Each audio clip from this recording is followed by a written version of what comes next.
હાલો નમસ્કાર વિદ્યાર્થી મિત્રો, કેમ છો બધા? હવે આપણે આજે ધોરણ 9 વિષય વિજ્ઞાન પાઠ 8 ગતિ એના વિશે અભ્યાસ કરશું. તો હવે ગયા લેક્ચરમાં આપણે ભણ્યા કે ગતિ કેને કહેવાય, ગતિના પ્રકાર કેટલા કેટલા હોય, સંદર્ભ બિંદુની વાત કરી હતી. હવે આજે આપણે ભણશું અંતર અને સ્થાનાંતર. હવે પહેલા તો અંતર કેને કહેવાય વિદ્યાર્થી મિત્રો? અંતર એટલે કે આપણે જે કાંઈ કાપેલો રસ્તો જે છે એની કુલ લંબાઈ એને અંતર કહેવામાં આવે. આપણે જેટલો રસ્તો આમ કાપી એની લંબાઈ માપી લઈ એને અંતર કહેવામાં આવે છે, બરાબર? તો હવે અંતરની વ્યાખ્યા એવી થાય કે નિશ્ચિત ભૌતિક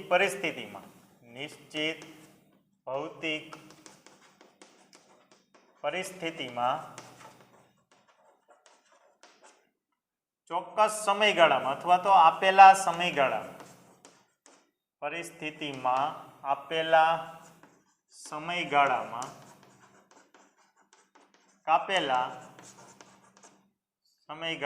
કાપેલા ગતિપથની, ગતિપથ એટલે રસ્તો, ગતિપથની કુલ લંબાઈને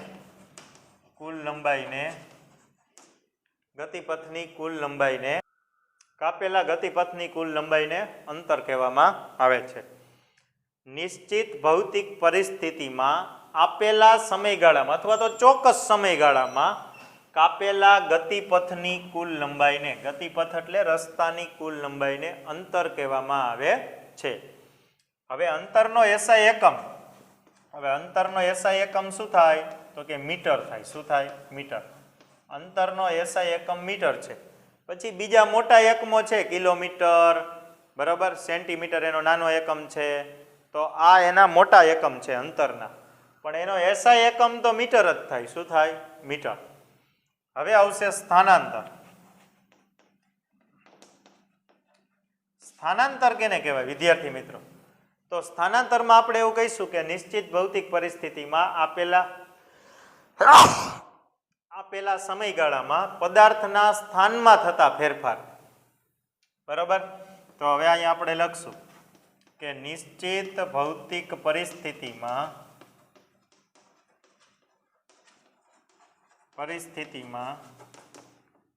આપેલા સમયગાળામાં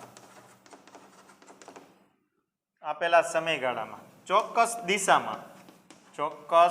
દિશામાં પદાર્થના સ્થાનમાં થતા ફેરફારને સ્થાનાંતર કહે છે.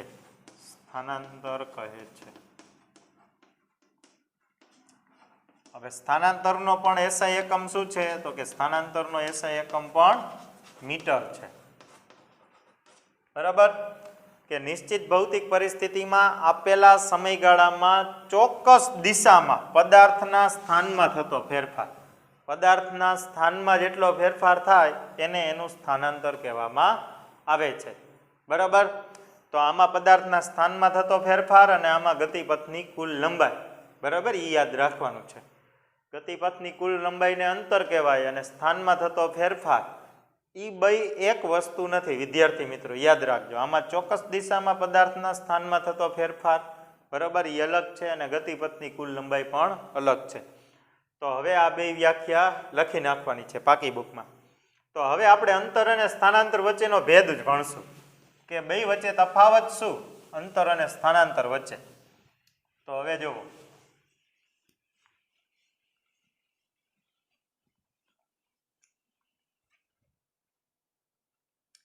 હવે માની લ્યો કે કોઈ એક વ્યક્તિ, બરાબર, આ એ સ્થાનેથી ચાલવાનું શરૂ કરી અને પહેલા આમ જાય છે અને અહીંયા બી સ્થાન ઉપર પહોંચે છે. કોઈ એક વ્યક્તિ એ સ્થાનેથી શરૂ કરીને બી સ્થાન સુધી ચાલવાનું શરૂ કરે છે. તો માની લ્યો કે એ વ્યક્તિ 50 કિલોમીટર ચાલ્યા. કેટલા કિલોમીટર? 50 કિલોમીટર. તો આનું અંતર કેટલું તો કે અંતર એટલે આ રસ્તાની લંબાઈ, એને શું કહેવાય? અંતર, બરાબર? રસ્તાની ગતિપથની કુલ લંબાઈ એટલે આ 50 કિલોમીટર જે એનું અંતર થયું. સ્થાનાંતર કેટલું તો સ્થાનમાં થતો ફેરફાર, સ્થાનમાં થતો ફેરફાર એટલે તો કે અહીંયા 0 કિલોમીટર હતા અહીંયા 50 કિલોમીટર છે, તો 50 માંથી 0 વયો જાય એટલે એનો જવાબ પણ કેટલો આવે? 50 કિલોમીટર. આમાં બે જવાબ સરખો છે, બરાબર. હવે બીજી વાત, તો હવે જુઓ કે હવે એ વ્યક્તિ એ સ્થાનેથી શરૂ કરી અને બી સ્થાન ઉપર પહોંચે છે અને પાછા બી ઉપરથી શરૂ કરીને પાછા અહીંયા પહોંચી જાય છે એ સ્થાન ઉપર, બરાબર. એટલે પાછા અહીંયા આવી જાય છે. હવે એ વ્યક્તિ છે એ 50 કિલોમીટર જાય છે એટલે કે એ સ્થાનેથી શરૂ કરી અને બી સ્થાન ઉપર હાલીને જાય છે, બરાબર. પાછા અહીંયાથી એ સ્થાન ઉપર આવતા રહીએ તો હવે એને કાપેલું અંતર કેટલું? તો કે 50 અને 50 કેટલું થયું? 100 કિલોમીટર થાય ને અંતર. અંતર એટલે ગતિપથની કુલ લંબાઈ, રસ્તાની લંબાઈ, કે 50 જવાનું અને 50 આવવાનું, બરાબર. હવે આ એનું અંતર થયું વિદ્યાર્થી મિત્રો. હવે એનું સ્થાનાંતર કેટલું થયું? તો કે સ્થાનાંતર થશે 0. શું કામ 0? તો કે જ્યાં હતા અહીંયા જ ભાઈ આવી ગયા, એના સ્થાનમાં કાંઈ ફેરફાર થયો નથી. એટલે સ્થાનાંતરનું સૂત્ર આપણે એવું લખી શકીએ કે અંતિમ સ્થાન માઇનસ પ્રારંભિક સ્થાન. તો અંતિમ સ્થાન આનું એ છે ને પ્રારંભિક સ્થાન પણ એ છે, બરાબર. તો હવે આ વ્યક્તિ છે એનું સ્થાનાંતર કેવું થશે? 0, બરાબર. ચાલો હવે એના પછી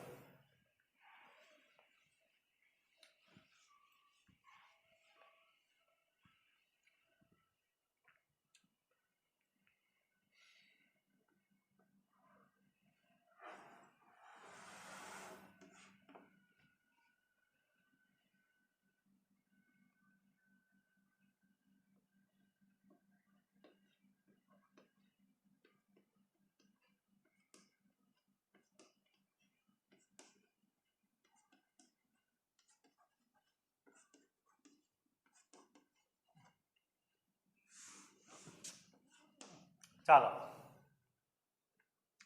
હવે આ 1 કિલોમીટરમાં દર્શાવેલ છે કે 10 કિલોમીટર, 20, 30, 40, 50, 60, 70 એવી રીતના, બરાબર.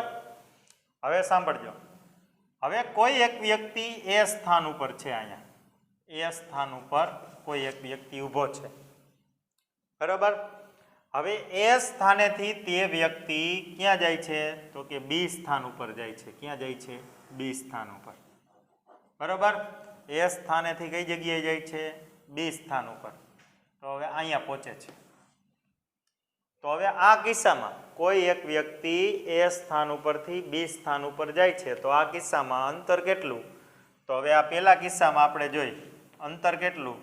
તો કે અંતર આનું થાય એસ થી બી ઉપર ગયા એટલે 20 થી 50 કિલોમીટર સુધી ગયા. તો 20 થી 50 કિલોમીટર સુધીનું અંતર કેટલું થાય? તો કે 30 કિલોમીટર, બરાબર. હવે એનું સ્થાનાંતર જુઓ. સ્થાનાંતરનું સૂત્ર શું?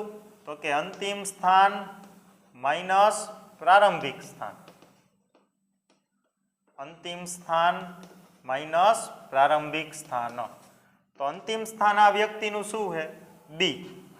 પ્રારંભિક સ્થાન કયું છે? એ. તો અંતિમ સ્થાન બી એટલે કેટલા? 50. પ્રારંભિક સ્થાન એટલે એ એટલે કેટલા? 20. તો 50 માંથી 20 જાય તો જવાબ કેટલો આવે? 30. તો બે કિસ્સામાં બેનું સ્થાનાંતર કેટલું છે? 30 કિલોમીટર, બરાબર. હવે બીજો કિસ્સો. હવે આ વ્યક્તિ એ સ્થાન ઉપરથી બી સ્થાન ઉપર આવે, બી સ્થાન ઉપરથી પછી જાય છે સી સ્થાન ઉપર. હવે અહીંયા ક્યાં ગયા?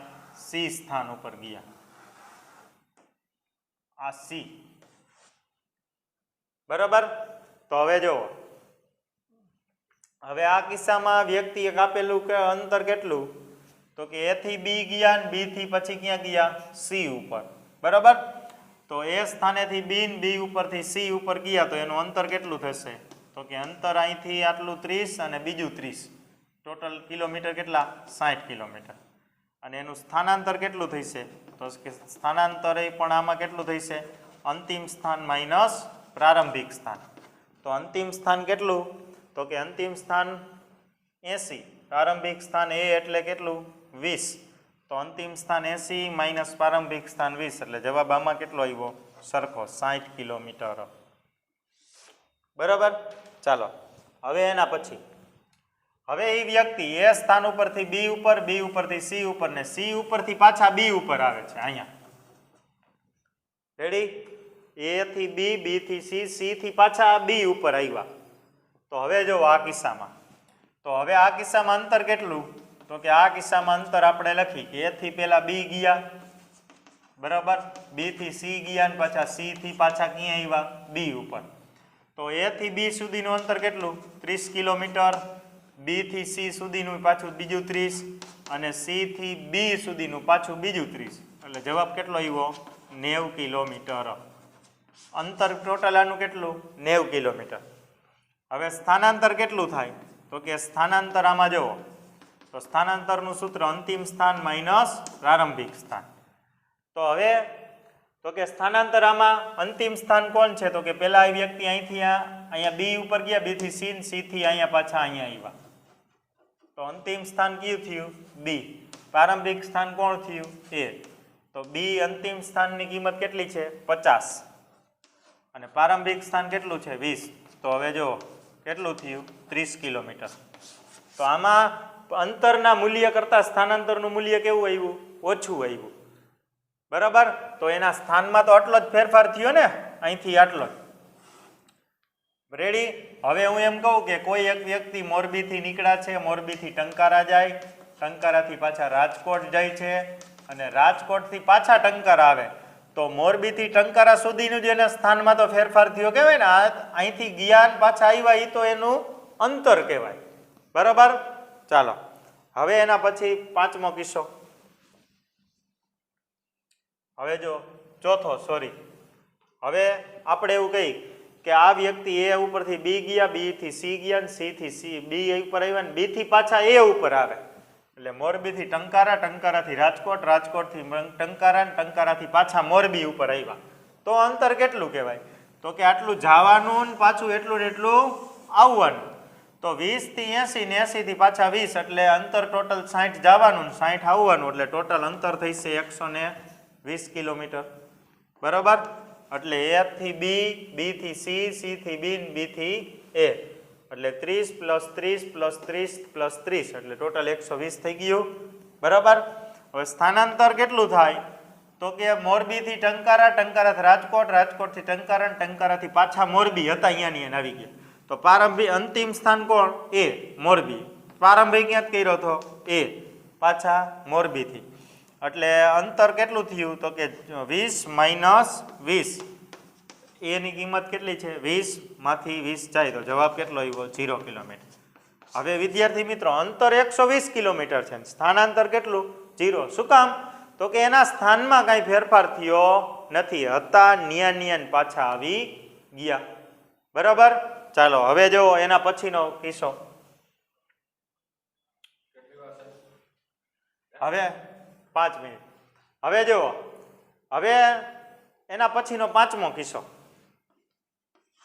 એક વ્યક્તિ મોરબીથી ટંકારા, ટંકારાથી રાજકોટ, રાજકોટથી ટંકારા, ટંકારાથી મોરબી, મોરબીથી પાછા ઘૂંટું જાય. ક્યાં જાય છે? ઘૂંટું. તો એનું અંતર કેટલું?